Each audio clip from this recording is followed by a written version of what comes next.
সমাবেশের অঙ্ক আমরা শুরুতে একবারে ছোট ছোট থেকে শুরু করব এবং এক পর্যায়ে আমরা অনেক বড়তে চলে যাব। বড়তে কেমন?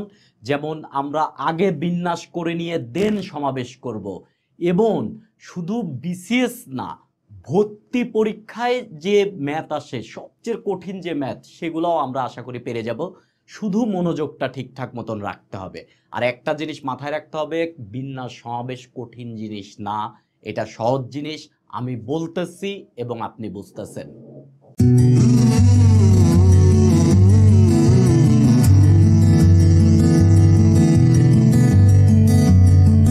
আসসালামু আলাইকুম। সমাবেশ নিয়ে আমরা বেশ কিছু ব্যাপার স্যাপার শিখলাম। তো আমাদের সবার ভিতরে যে ভয় নামক যে একটা ভূতের বাচ্চা আছে, এটাকে আমরা আজকে তাড়াবো। আমরা আসলে আজকে শুধু এক্সাম্পল কতগুলা সলভ করব, যে যা শিখছি এই দিয়ে সব অঙ্ক পারা যায় কিনা। যেমন আমরা এটা হচ্ছে 2019 সালে বুয়েট ভর্তি পরীক্ষায় আসা অঙ্ক। গতবার যে বুয়েট ভর্তি পরীক্ষা হয়েছে, 1 থেকে 8 চিহ্নিত 8টা কাউন্টার আছে, একটি জোড় ও একটি বিজোড়, কমপক্ষে একটি জোড় ও একটি বিজোড়, কমপক্ষে একটি জোড় ও একটি বিজোড় নিয়ে 4 কাউন্টারের কতগুলো সমাবেশ গঠন করা যাবে। দেখো, দল গঠনও বলে নাই, কমিটি গঠনও বলে নাই, সমাবেশ গঠন বলছে। যে এত কষ্ট করে বোঝার দরকার নাই যে এটা সমাবেশ, ডাইরেক্ট বলেই দিছে সমাবেশ গঠন করতে হবে। কতগুলো? তাহলে 4 কাউন্টার নিয়ে সমাবেশ গঠন করতে হবে, যেখানে কমপক্ষে একটা জোড় এবং কমপক্ষে একটা বিজোড় নিতেই হবে। তাহলে চলে আসো আমরা অঙ্কটা করার ট্রাই করি। তাহলে আমাদের এইখানে দেখো 1 থেকে 8 পর্যন্ত, তার মানে আমাদের টোটাল জোড় আছে হচ্ছে 4টা, জোড় কাউন্টার আছে হচ্ছে 4টা, আবার বিজোড়ও আছে কিন্তু 4টা জোড় আছে, 4টা বিজোড় আছে। কমপক্ষে একটা জোড় নিতে হবে, কমপক্ষে একটা বিজোড় নিতেই হবে, এবং তোমার টোটাল নিতে হবে হচ্ছে 4 কাউন্টারের সমাবেশ গঠন।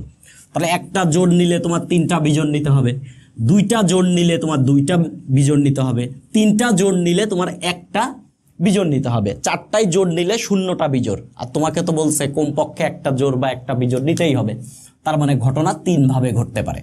তাহলে প্রথম কেসে তুমি দেখো ঘটনা কি, 4টা জোড় থেকে একটা জোড় নিছো, কাজ কমপ্লিট হয় নাই। এইদিকে 4টা বিজোড় থেকে 3টা নিছো, তার মানে অসম্পূর্ণ কাজ, গুণ করে দিলাম। এখানেও দেখো 4টা বিজোড় থেকে 2টা বিজোড় নিছো, এইদিকে 4টা জোড় থেকে 2টা জোড় নিছো, অসম্পূর্ণ কাজ, গুণ করে দিলাম। এখানে 4টা জোড় থেকে 3টা নিছো, আর 4টা বিজোড় থেকে 1টা নিছো, অসম্পূর্ণ কাজ, গুণ করে দিলাম। এখন সব জায়গায় দেখো যে 4টা নেওয়া কমপ্লিট, এইখানেও 4টার দল গঠন কমপ্লিট, এইখানেও 4টা কমপ্লিট, এইখানেও 4টা কমপ্লিট। তার মানে এগুলা সব সম্পূর্ণ কাজ, যোগ করে দিলেই উত্তর, যোগ করে দিলেই উত্তর। আর এই অঙ্কটুকু পারলেই 10 মার্ক ভাই। এবং আমি এই টাইপটা পড়াতেও গিয়ে তোমাকে বলছিলাম, দল কমিটির অঙ্ক হচ্ছে সবচেয়ে সহজ এবং সবচেয়ে বেশি আসে, সবচেয়ে সহজ এবং সবচেয়ে বেশি আসে। এর চেয়ে আর কি মজা হইতে পারে ভাই। তাহলে এইরকম আমরা আরেকটা এক্সাম্পলে চলে যাব।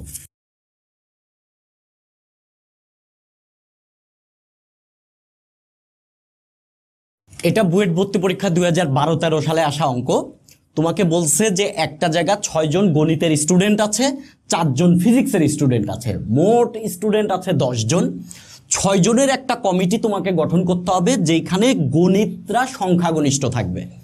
তার মানে দেখো 6 জন আর 4 জন, 10 জন থেকে তুমি 4 জনের কমিটি গঠন করবা। আমি কিন্তু তোমাকে এই জিনিস বুঝাইছিলাম যে কেউ কেউ অংশগ্রহণ করলে ওরেও বাছাই করতে হবে, ওরেও বাছাইতে করতে হবে।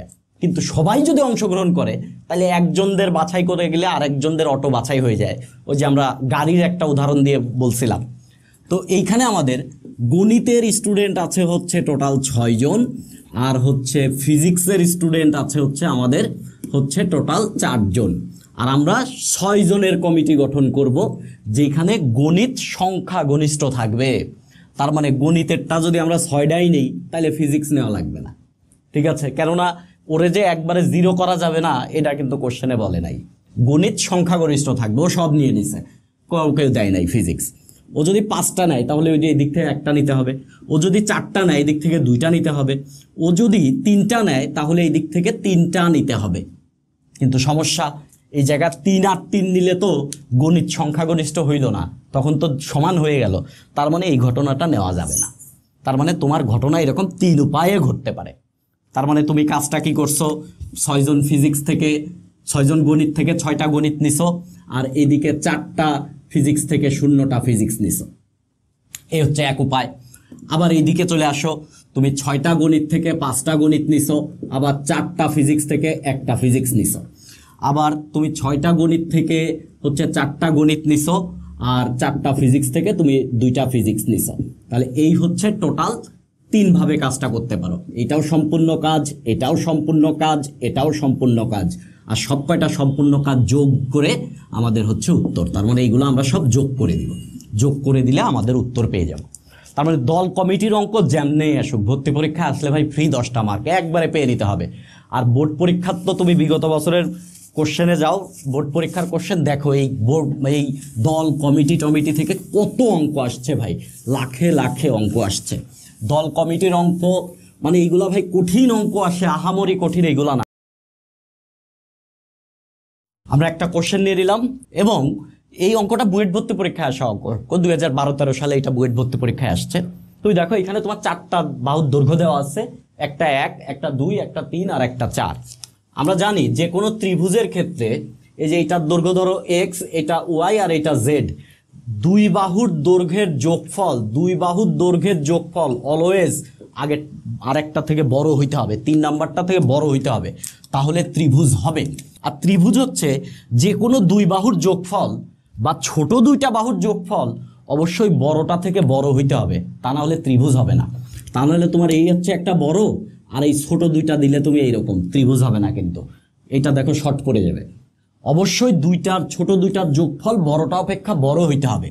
তাহলে 1, 2 আর 3 দিয়ে ত্রিভুজ সম্ভব না, ছোট দুইটার যোগফল বড়টা অপেক্ষা বড় না। আবার 1, 3, 4 দিয়েও কিন্তু সম্ভব না, ছোট দুইটার যোগফল বড়টা থেকে কিন্তু বড় না। তাহলে কাকে কাকে দিয়ে সম্ভব? সম্ভব হচ্ছে 2, 3 আর 4 দিয়ে। তার মানে একটাই ত্রিভুজ সম্ভব।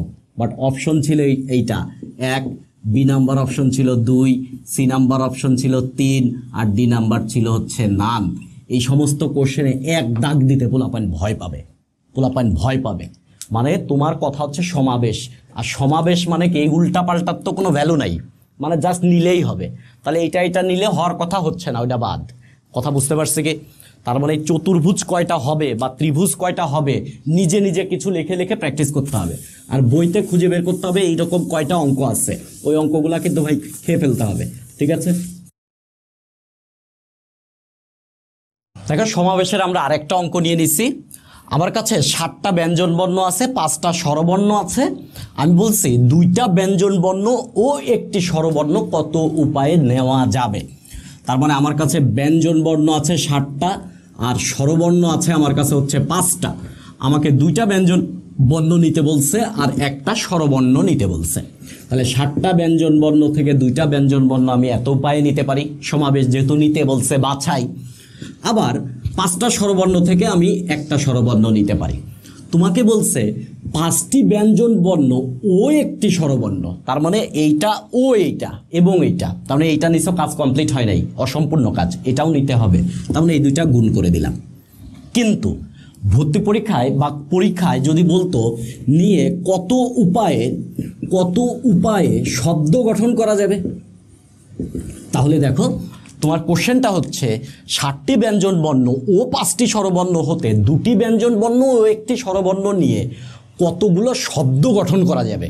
তাহলে তোমার যে কাজটাই যে 7C2 × 5C1, এইটা তো তুমি কেবল নিছো, 2টা স্বরবর্ণ নিছো আর 2টা ব্যঞ্জন বর্ণ নিছো আর একটা স্বরবর্ণ নিছো, এখনো এদেরকে দিয়ে শব্দ গঠন করো নাই। শব্দ গঠন আমরা কিন্তু একবারে প্রথম দিন শিখছিলাম। শব্দ গঠন মানে কি? বিন্যাস। তার মানে তুমি তাদের ভিতর থেকে তোমার 3 জনরে তুমি নিছো, এখনো এদেরকে বিন্যাস করো নাই, উলট পালট করো নাই। তার মানে এই নেওয়াটাই কাজ কমপ্লিট না, এটা অসম্পূর্ণ কাজ। এখন ওই 5 যে কয়টা নিছো তুমি 3টা, এখন ওই 3টার ভিতরে তুমি ব্যঞ্জন বর্ণ আছে 2টা আর স্বরবর্ণ নিছে একটা, এখন এদেরকে উল্টাপাল্টা করতে হবে। তার মানে এদেরকে তুমি 3 ফ্যাক্টোরিয়াল, 3 জন আছে তো 3 ফ্যাক্টোরিয়াল, অসম্পূর্ণ কাজ গুণ। কথা বুঝতে পারছি কি? তার মানে তোমার এই সমাবেশ বা বাছাই কনসেপ্ট ক্লিয়ার না হইলে কিন্তু শব্দ গঠন বা সংখ্যা গঠন এইগুলোতে আমরা ঢুকতে পারবো না। এই জন্য সমাবেশের সব অঙ্ক পেরে যাইতে হবে। কথা ক্লিয়ার ভাই?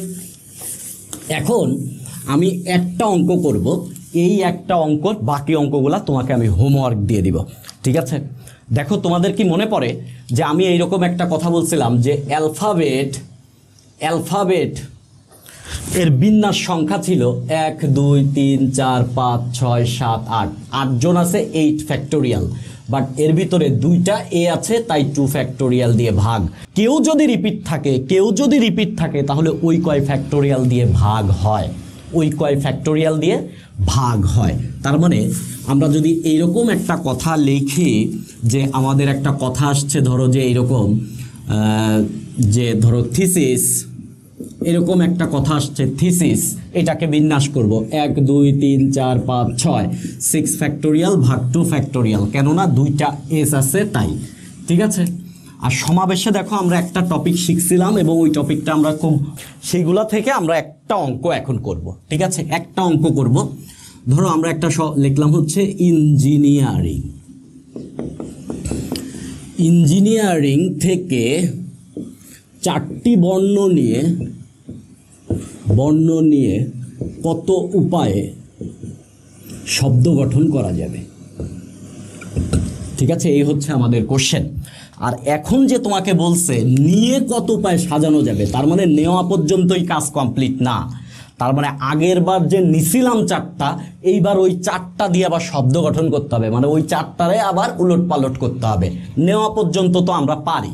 তাহলে আমাদের এইখানে এন আছে দেখতেছি 3টা, ই আছে আমাদের হচ্ছে 3টা, এবং আমাদের এইখানে 2টা জি আছে, আমাদের এইখানে 2টা আই আছে, তারপরে আমাদের কাছে একটা আর আছে, তার মানে কয়টা হইল? 1 2 3 4 5 6 7 8 9 10 11, 3 3 6 10 11টা। তার মানে তুমি খেয়াল করো, তোমার কাছে 3টার সেট আছে হচ্ছে 2টা, আবার তোমার কাছে জোড়া আছে হচ্ছে 4টা, আর তোমার কাছে সিঙ্গেল যে জিনিস আছে এই জিনিস আছে হচ্ছে টোটাল 5টা। তার মানে তোমার কাছে 3টার সেট আছে, জোড়া আছে, সিঙ্গেল আছে, তুমি নিবা হচ্ছে 4টা। সো তুমি 3টার একটা সেট আর একটা সিঙ্গেল নিতে পারো, এই একটা উপায় তোমার হাতে, যেহেতু 3টার জিনিস তোমার আছে। তুমি 2টা জোড়া নিতে পারো, যে জোড়া নিলে 4টা হয়ে গেল। আবার তুমি একটা জোড়া 2টা আলাদা নিতে পারো, আবার যেহেতু সব কয়টাও আলাদা আছে তুমি আলাদাও নিতে পারো। তাহলে আমাদের 3টার সেট আছে 2টা, তাহলে 2 সেট থেকে আমি 1 সেট নিয়ে নিলাম। এখন আমি ধরো এই সেট নিয়ে ফেলছি, আরও ভিন্ন জিনিস আছে হচ্ছে 4টা, তাহলে এই 4টার থেকে আমার আরেকটা জিনিস নিতে হবে। তোমার 1 আর 1 2 মনে হচ্ছে, এখানে 4টাই হয়ে গেছে, কিন্তু তুমি তো মাত্র 4টা নিলে, এখন কত উপায়ে শব্দ গঠন, তার মানে আমি নিছি, কাজ কমপ্লিট না, এখন ওই 4টা দিয়ে শব্দ গঠন করতে হবে। তার মানে ওই 4টাকে বিন্যাস করতে হবে 4 ফ্যাক্টোরিয়াল বাই 3 ফ্যাক্টোরিয়াল। বাই কেন 3 ফ্যাক্টোরিয়াল দিলাম? কেননা এই 4 জনের ভিতরে তুমি 3 জনের একটা সেট নিছ, ওই 3টা তো সেম জিনিস, এই জন্য 3 ফ্যাক্টোরিয়াল দিয়ে ভাগ। আবার চলে আসি জোড়ায়, তোমার জোড়া আছে টোটাল হচ্ছে 4টা, তাহলে 4 জোড়ার থেকে তুমি 2 জোড়া নিছো, তার মানে তোমার 4টা নেওয়া শেষ, কিন্তু এখনো শব্দ গঠন শেষ না। তাহলে এই 4টা দিয়ে শব্দ গঠন করা যাবে 4 ফ্যাক্টোরিয়াল বাই 2 ফ্যাক্টোরিয়াল, কেননা এই 2টা সেম 2 ফ্যাক্টোরিয়াল, আবার এই 2টা সেম 2 ফ্যাক্টোরিয়াল। সেম হইলে ভাগ হয়, একবার 2 ফ্যাক্টোরিয়াল দিয়ে ভাগ, আবার 2 ফ্যাক্টোরিয়াল দিয়ে ভাগ। আবার চলে আসি, তোমার কাছে জোড়া আছে 4টা, তুমি জোড়া নিছো একটা, 4 জোড়ার থেকে 1 জোড়া নিছো, কাজ কমপ্লিট হয় নাই, আরও 2টা নিতে হবে। সো একটা জোড়ারে তুমি বাদ দিয়ে ধরলে, তাহলে আরও কয়টা ভিন্ন আছে? 1 2 3 4টা, ওই 4টার থেকে তুমি বাকি 2টা নিবা। 4টা নেওয়া শেষ, এখন ওই 4টা দিয়ে তুমি শব্দ গঠন করবা, তার মানে 4 ফ্যাক্টোরিয়াল বাই 2 ফ্যাক্টোরিয়াল, কেননা তুমি তো 2টা সেম জিনিস নিছো। আবার চলে আসো, সব কয়টাই ভিন্ন জিনিস আছে 5টা, তাহলে 5টার থেকে 4টা নিব, দেন ওই 4টাকে আমি সাজাবো। এইখানে আর কোনো সেম নাই, কোনো রিপিট নাই, এইখানে 4টা নেওয়া শেষ এবং 4টার দিয়ে শব্দ গঠনও শেষ, এইখানেও নেওয়াও শেষ, শব্দ গঠনও শেষ, নেওয়াও শেষ, শব্দ গঠনও শেষ, নেওয়াও শেষ, শব্দ গঠনও শেষ। তার মানে এই সব কয়টা সম্পূর্ণ কাজ, এবং সম্পূর্ণ কাজগুলো আমরা জানি যোগ হয়, তার মানে হচ্ছে উত্তর।